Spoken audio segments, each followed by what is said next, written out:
So a friend of mine asked me to do a breakdown on all of these, so I figured I'd go around them. I'm not going to go over the big beefy one because I already did a walk around on that one, but I started working on this one, a few weeks ago. I added a little bit too much of my wash to him because he picked up some extra darkness around the muscles here, but it gives a good tonation to that. Belly section here, adding the wash afterward when you do the rope really makes it blend in a lot better, makes it look like I put in a lot more work than I did. Same thing with the teeth. Tried to hit up the cigar some. I don't think you can really see that.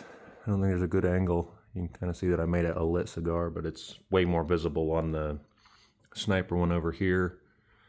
The chains turned out really good. Had a fun time with most of this one.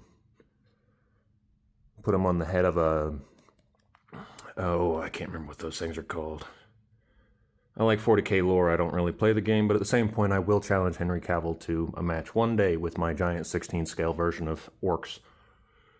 But, I was thinking, the hand had a break in the print, so I had to gnarl it up, and I was like, well, an orc would probably have a jacked up hand of some kind.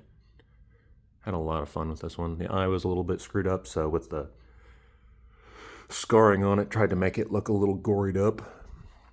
I was like, I still have to go back and touch up the minigun one because I forgot to touch his eyes up afterward. They're still white. They need to be red because that's what the orc's eyes look like.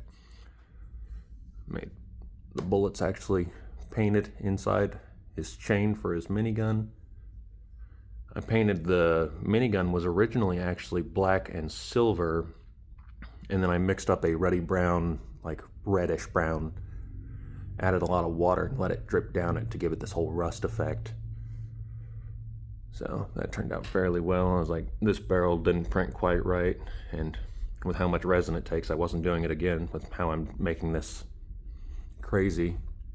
But overall, this one turned out pretty good as well.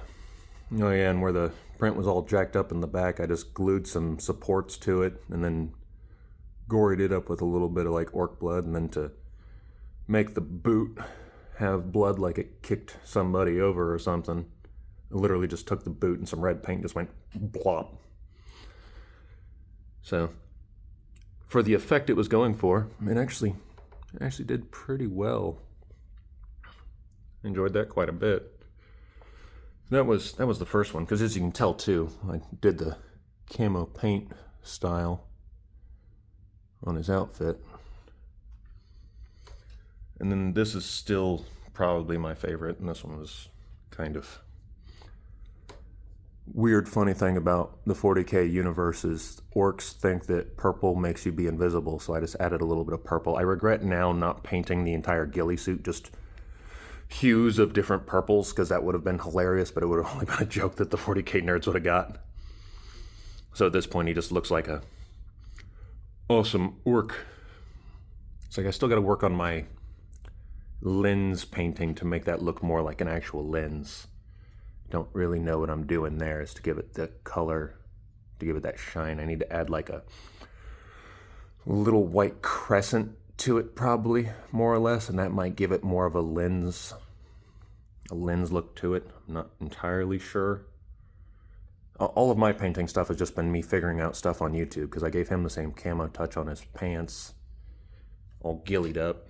And he was like, I love the fact that an orc would have picked up a dead bird and thrown it in a nest, and I'm like, this helps with camouflage. But yeah, overall, all of this has been a lot of fun. Fortunately, I already did a walkthrough on that one over there. We're not having to touch that one up again right now.